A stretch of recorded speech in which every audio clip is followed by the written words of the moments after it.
When you look at a photograph, the first things your eyes look for is structure, sometimes even a frame. One of the most powerful compositional tools we have as photographers is a frame within a frame. In this video, I'm going to share with you 5 tips how you can use it to improve your photos.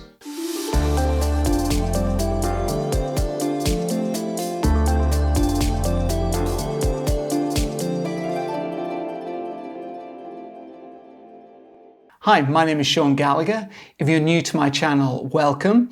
And thanks to those of you who are regular viewers of the channel. For the past 20 years, I've worked as a professional photojournalist, producing work for clients including National Geographic, The Guardian, and the Pulitzer Center.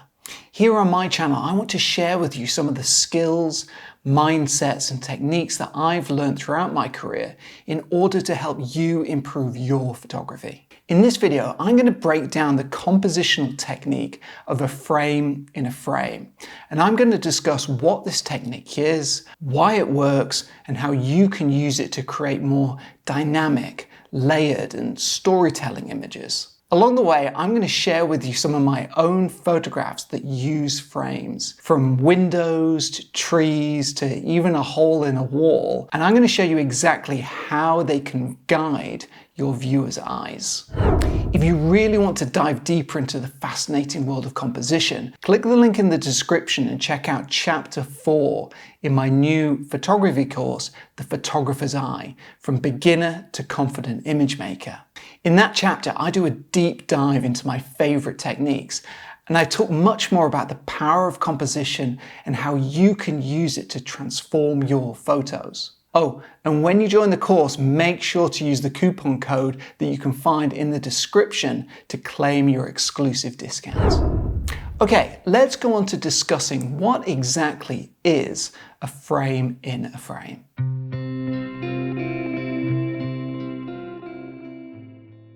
At its most basic level, a frame in a frame is just about using one element of your scene to surround or partially enclose your main subject. So here, for example, I photographed 4 young boys in Jakarta, in Indonesia, who were sat outside a building. Now, instead of just capturing them directly, I used this jagged hole in the wall that surrounded them. That hole created the frame. The moment you add that layer, the viewer's attention is pulled inwards, and the story feels contained, focused, and almost intentional within that frame. And this works because our brains naturally look for borders and shapes. And when we see a frame inside an image, it kind of acts like an arrow pointing towards the subject.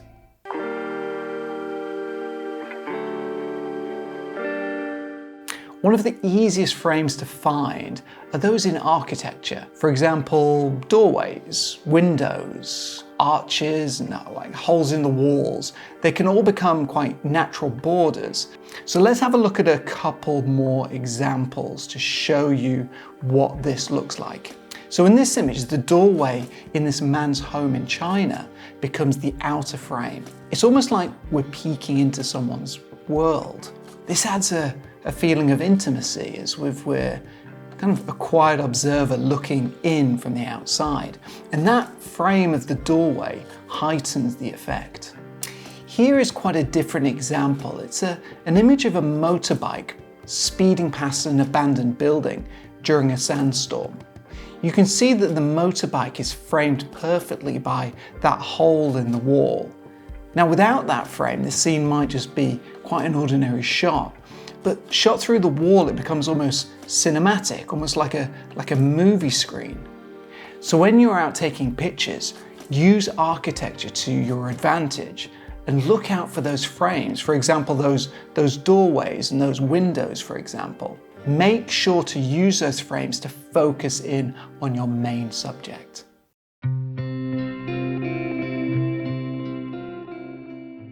Once you've started to get confident in using architecture to find frames, then you can take your framing to the next level, which is a little trickier, and that's finding frames in nature. Now, nature gives us many chances for beautiful frames, but you need to be a little bit more imaginative in how you see the world and how you capture those frames. Look at the way these tree trunks and branches surround the lady walking by the blue lake. You can see the shapes create lines, almost like curtains on a stage, drawing us into the center of the image, focusing our attention on the woman. Here in this image, you can see that the frame is created by the arch-shaped leaf. It isn't perfectly enclosed, which is fine, but there is enough framing from the leaf that it draws our attention to the man and really adds to the overall composition and interest in the frame. So remember, framing doesn't always need to be perfect or symmetrical. Even partial frames like leaves at the edges of your lens can add depth and direct the eye inward. When you've started to become more confident with your frames, then you can start to get more experimental and creative with your perspective and your viewpoints. Doing this will start to elevate your use of the frame and the way that you use this technique to really elevate your photos. So frames don't always have to be literal walls or windows. They can also be shapes created by other objects in the environment. In this overhead photograph, the trampoline itself becomes the frame. The kids playing are surrounded by a perfect circle set against the wider ground. So the result is quite playful and graphic, and it creates this immediately eye-catching image. Here the frame is actually created by the plastic sheet that has been laid on the ground to protect a fisherman's catch. The plastic creates this strong, rotated square shape that acts as a frame. So within the frame is the fisherman's catch, which your attention is drawn to. The frame that the plastic creates immediately draws our eyes towards the fish, creating this interesting dynamic in the picture. So when you're photographing objects from far away or close up, there's often the potential to use the frame in a frame technique. You just need to be aware of the possibilities of using this technique and use it when you have the chance.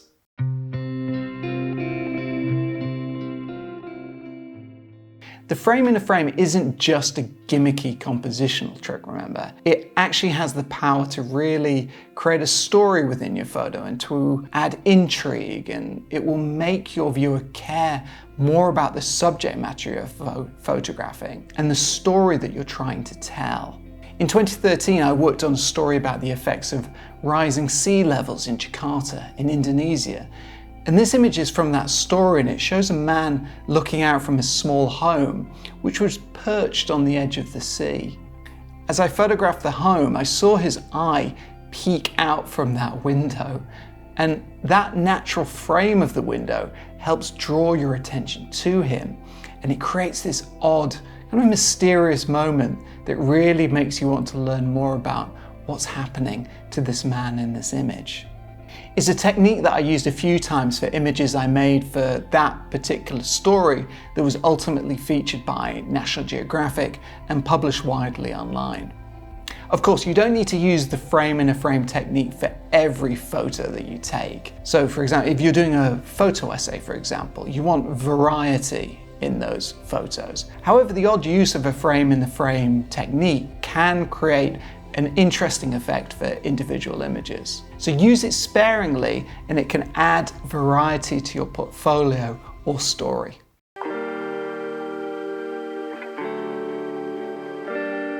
If you're just getting started with this technique, then when you're next out taking photos, remember, don't just photograph your subject directly. Step back, look around, see if there's a doorway, a window, a branch, or even a shadow, or the way that the light is falling that you can creatively use to make a frame in your image. Practice looking for the frames, but also paying close attention to what exactly it is you're framing. What do you want your viewer to really see beyond the frame? Go beyond just the composition technique and try to reveal that story within your photo. It might just transform your photo from ordinary into something really special.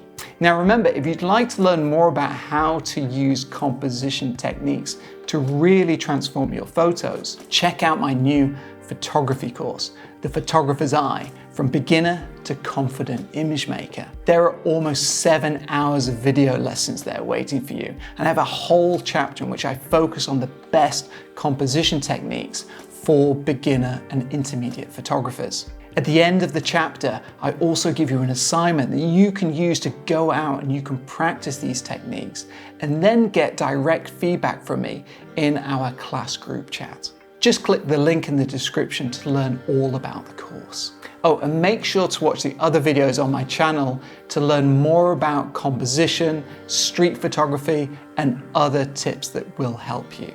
Good luck out there taking photos. I hope these tips have been helpful to you, and I'm looking forward to seeing some of your images. Let me know if you have any questions or feedback. Drop a comment in the comment section below, and I'll reply when I can. Okay, I'll see you in the next video.